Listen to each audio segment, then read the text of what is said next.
이 시간 또 나누신 하나님의 말씀, 출애굽기 두 번째 말씀을 드립니다. 출애굽기 3장 10절부터 15절 말씀입니다. 이제 내가 너를 바로에게 보내어 너에게 내 백성 이스라엘 자손을 애굽에서 인도하여 내게 하리라. 모세가 하나님께 아뢰되 내가 누구이기에 바로에게 가며 이스라엘 자손을 애굽에서 인도하여 내리이까. 하나님이 이르시되 내가 반드시 너와 함께 있으리라. 내가 그 백성을 애굽에서 인도하여 낸 후에 너희가 이 산에서 하나님을 섬기리니 이것이 내가 너를 보낸 증거니라. 모세가 하나님께 아뢰되 내가 이스라엘 자손에게 가서 이르기를 너희의 조상의 하나님이 나를 너희에게 보내셨다 하면 그들이 내게 묻기를 그의 이름이 무엇이냐 하리니 내가 무엇이라고 그들에게 말하리이까. 하나님이 모세에게 이르시되 나는 스스로 있는 자이니라. 또 이르시되 너는 이스라엘 자손에게 이같이 이르기를 스스로 있는 자가 나를 너희에게 보내셨다 하라. 하나님이 또 모세에게 이르시되 너는 이스라엘 자손에게 이같이 이르기를 너의 조상의 하나님 여호와 곧 아브라함의 하나님, 이삭의 하나님, 야곱의 하나님께서 나를 너희에게 보내셨다 하라. 이는 나의 영원한 이름이요 대대로 기억할 나의 칭언이라. 아멘. 이번 말씀에서는 하나님께서 모세를 부르실 때 주신 계시에 대해서 살펴보고자 합니다. 출애굽기 3장 4장에 의하면 이 부르심은 5가지 요점이 있습니다. 불타는 가시떨기, 또 하나님의 존재와 하나님의 어떠하심에 관한 계시, 또 하나님의 부르심의 목적, 3가지 표적, 그리고 아론의 조화와 십보라의 잘라냄, 이렇게 5가지로 요약할 수 있겠습니다. 첫째로 모세는 불은 붙었지만 타지 않는 가시떨기의 이상을 보았습니다. 모세가 불타는 가시떨기를 주목하고 난 다음에 하나님은 그에게 하나님 자신을 계시하시죠. 하나님의 이름을 계시하는 것은 사실 하나님 자신을 계시하는 것입니다. 하나님은 모세에게 자신의 이름이 나는이다, 나는 스스로 있는 자다 라고 말씀하셨습니다. 이것은 하나님의 이름이 동사 있다의 한 형태라고 하는 것을 가르치지요. 계시록 1장 8절에 하나님은 이제도 있고 전에도 있었고 장차 올 자여 전능자라고 소개합니다. 더욱이 하나님은 모세에게 자신이 바로 아브라함의 하나님, 이삭의 하나님, 야곱의 하나님이라고 말씀하셨습니다. 이 칭호는 하나님의 생존, 즉 존재의 하나님이실 뿐 아니라 부활의 하나님임을 계시합니다. 4장에서 모세는 지팡이가 뱀이 되는 표적과 손에 문둥병이 바라는 표적, 또 물이 피가 되는 표적, 이 3가지 표적을 받았습니다. 그리고 4장 끝날 무렵에 모세는 형 아론의 도움과 아내인 십보라의 도움을 받게 되지요. 이렇게 모세가 두 부류의 도움을 받고 난 후에 그에 대한 하나님의 부르심이 완성되는데 그때야 모세는 유용하게 됐고 하나님의 위임을 수행하기 위해서 온전히 준비되었습니다. 먼저는 모세가 하나님께 부르심을 받았을 때 불타는 가시떨기의 큰 광경을 보게 됩니다. 불타는 가시떨기는 하나님의 구속된 백성들을 가리킵니다.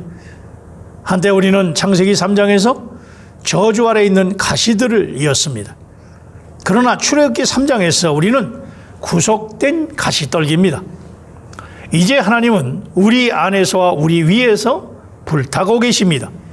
이 불타는 가시떨기는 2가지, 즉 구약의 이스라엘 백성이요 신약의 교회 하나님의 공동체입니다. 오늘날 교회 안에 여전히 가시들이 있습니다. 교회는 아직 보석으로 변화되지 못했기 때문입니다. 그러할지라도 우리가 변화의 과정 아래 있다고 하는 것으로 인하여 주님을 찬양합니다. 신명기 33장 16절에 모세는 하나님을 가시떨기 안에 거하시는 분이라고 말합니다. 이 말은 모세가 80에 불타는 가시떨기의 이상을 보고 40년이 지난 후 120세가 되었을 때에 표명한 말입니다.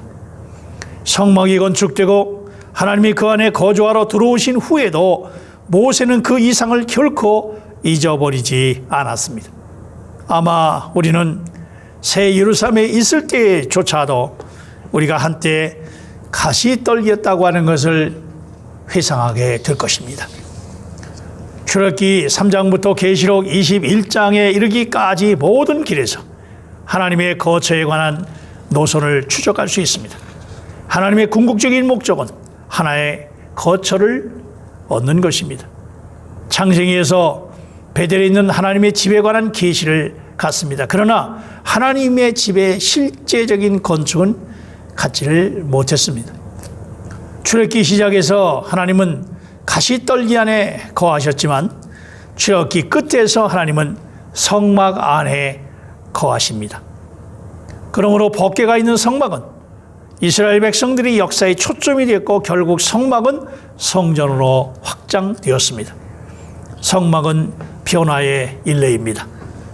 성막 안에는 금으로 입혀진 조각목이 있었고 금실로 수놓아진 세마포가 있었습니다. 조각목과 세마포는 모두 인성을 상징하고 금은 신성을 상징합니다. 금으로 입혀지고 수놓아진 이러한 인성은 변화된 인성입니다. 출애굽기 40장에 있는 그분의 거처는 신성으로 입혀지고 짜여진 인성으로 만들어진 성막이었습니다. 가시떨기와 성막은 다 상징입니다. 하나님의 실질적인 거처는 물질적인 가시나 성막이 아니었습니다. 성경은 말하지요. 그는 너희와 함께 거하시며 또 너희 속에 거하시겠습니다. 내 안에 거하라 나도 너희 안에 거하리라. 하나님의 실질적인 거처는 그분의 백성들입니다. 이스라엘 백성들이 하나님께 다름을 받은 다음에 그들은 금으로 입혀진 조각목이 되었고 또한 금실로 수놓아진 세마포가 되었습니다. 이 모두 계시록에서 이루어지고 결국 우리가 다름을 받은 다음에 보석들로 변화될 것임을 분명히 보게 됩니다. 두 번째 방면은 하나님의 존재와 하나님의 어떠하심의 문제입니다. 하나님께서는 모세를 부르시면서 하나님 자신이 누구인지 어떤 분이신지에 대해서 말씀하셨습니다. 하나님은 유일한 자존자, 스스로 있는 분이십니다. 모든 것들은 왔다가 가지만 하나님은 변함없이 계십니다. 하나님만이 홀로 항상 계십니다. 우리가 보았듯이 출애굽기 3장에서 계시된 바대로 하나님의 이름은 단지 동사 있다입니다. 이것은 기타 어떤 것이 존재하기 전에 하나님이 계셨다는 말입니다. 그 많은 것들이 존재하고도 사라진 후에도 하나님은 여전히 계실 것입니다. 하나님은 계셨고 하나님은 계시고 그리고 하나님은 계실 것입니다. 요한복음은 하나님이 우리에게 필요한 모든 것임을 계시하십니다. 하나님은 빛이십니다. 생명이십니다. 생명이 떡이시고 생수이시고 길이시고 하늘과 땅이 사라질지라도 하나님은 여전히 계실 것입니다. 우리의 약함도 우리의 강함도 모두가 지나갈 것이지만 그 모든 것들이 사라질 때 하나님은 계신 분으로서 계속해서 존재하실 것입니다. 우리가 부유하든 가난하든 하나님은 계십니다. 우리가 아내나 남편이나 사랑하는 이들이 사라질지라도 하나님은 여전히 계실 것입니다.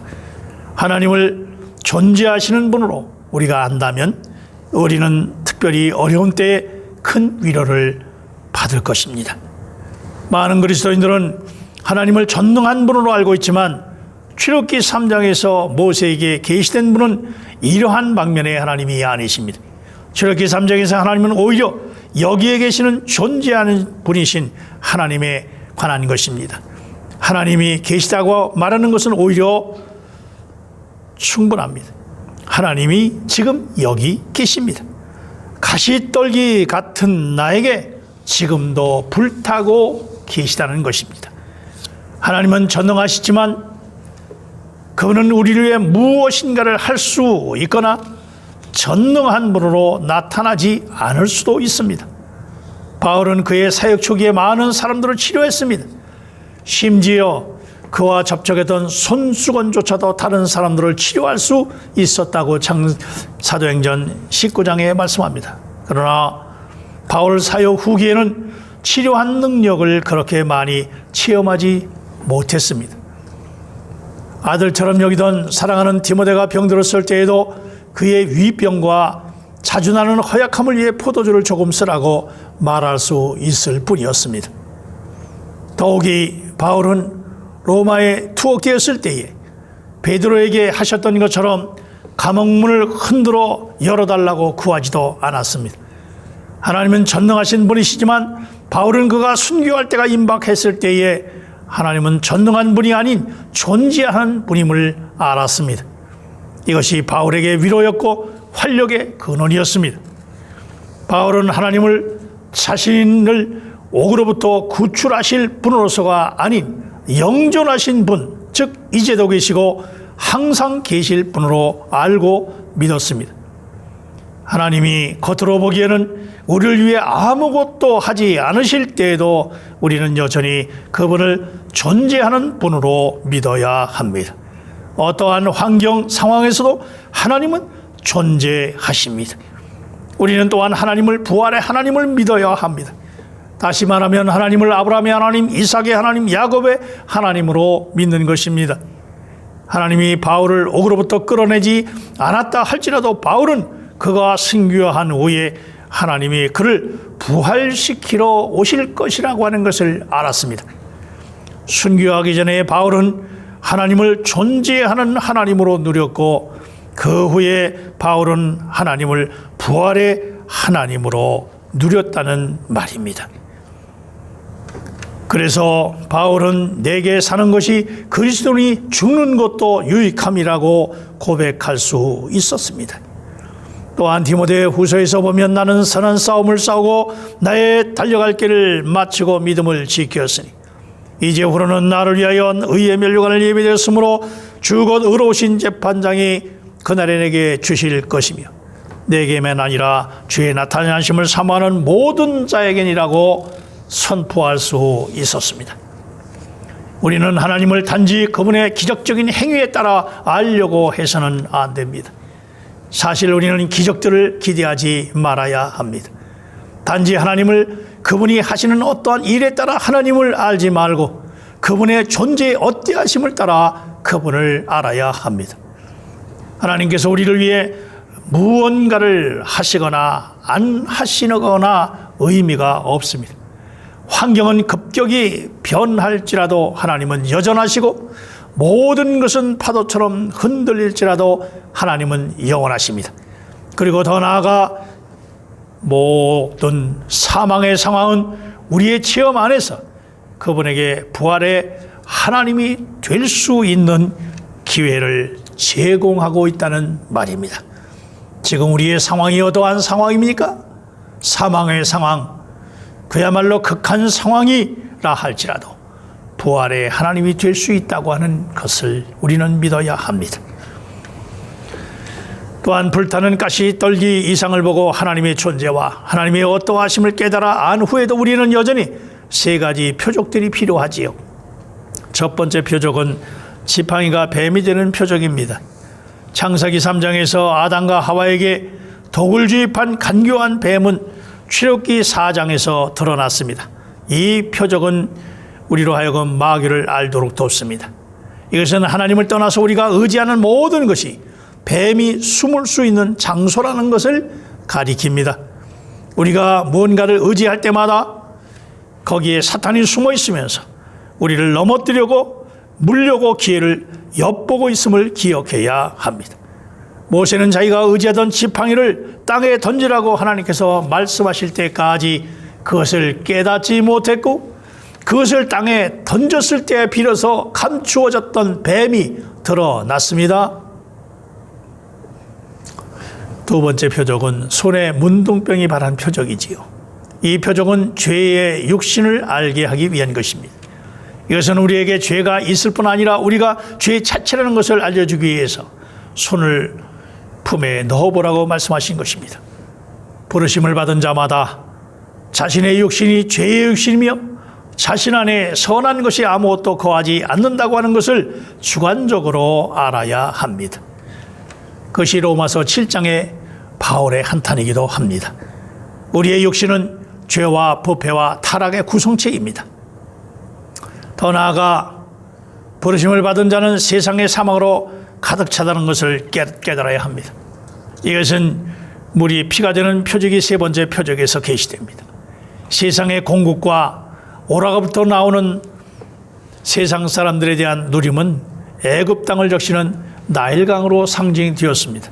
그러나 하나님의 부르심을 받은 자의 눈에는 세상이 생수로 가득한 것이 아니라 사망의 피로 가득하다는 것입니다. 세상이 우리에게 제공하는 것은 우리의 목마름을 해결하는 물이 아니라 우리에게 독을 주입하고 우리를 죽이는 사망이라는 말입니다.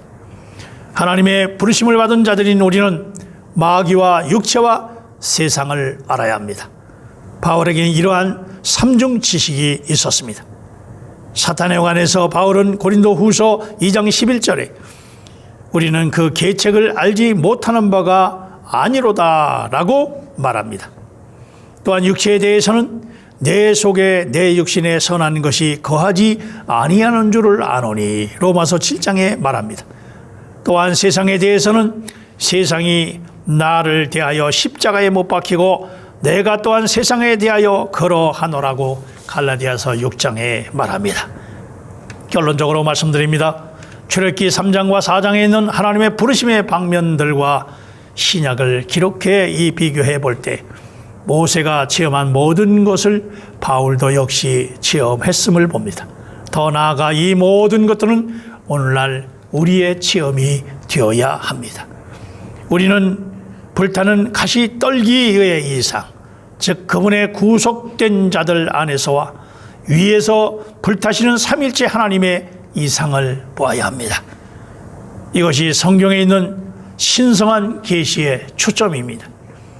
다음에 우리는 하나님의 존재와 하나님의 어떠하심을 볼 필요가 있습니다.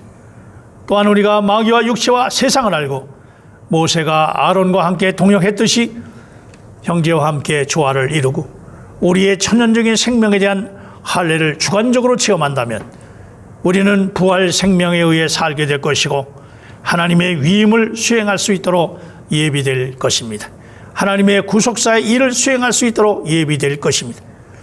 오늘도 불타는 가시떨기에 나타나셔서 하나님의 존재와 우리 존재를 보게 하시고 우리의 천연적인 생명으로 이 세상에서 하나님의 구원의 역사를 살 수 없음을 보게 하심으로 할례 즉 십자가에 죽게 하시고 마귀 육체 세상의 어떠함을 알게 하시는 하나님, 그래서 오늘 부활의 생명을 삶으로 하나님의 부르심의 목적에 응답하는, 그래서 존재의 의미, 내가 왜 여기 존재하는지 그에 대한 하나님의 응답의 삶을 날마다 삶으로 이고 승리하는 저와 여러분이 되시기를 주의 이름으로 축원합니다.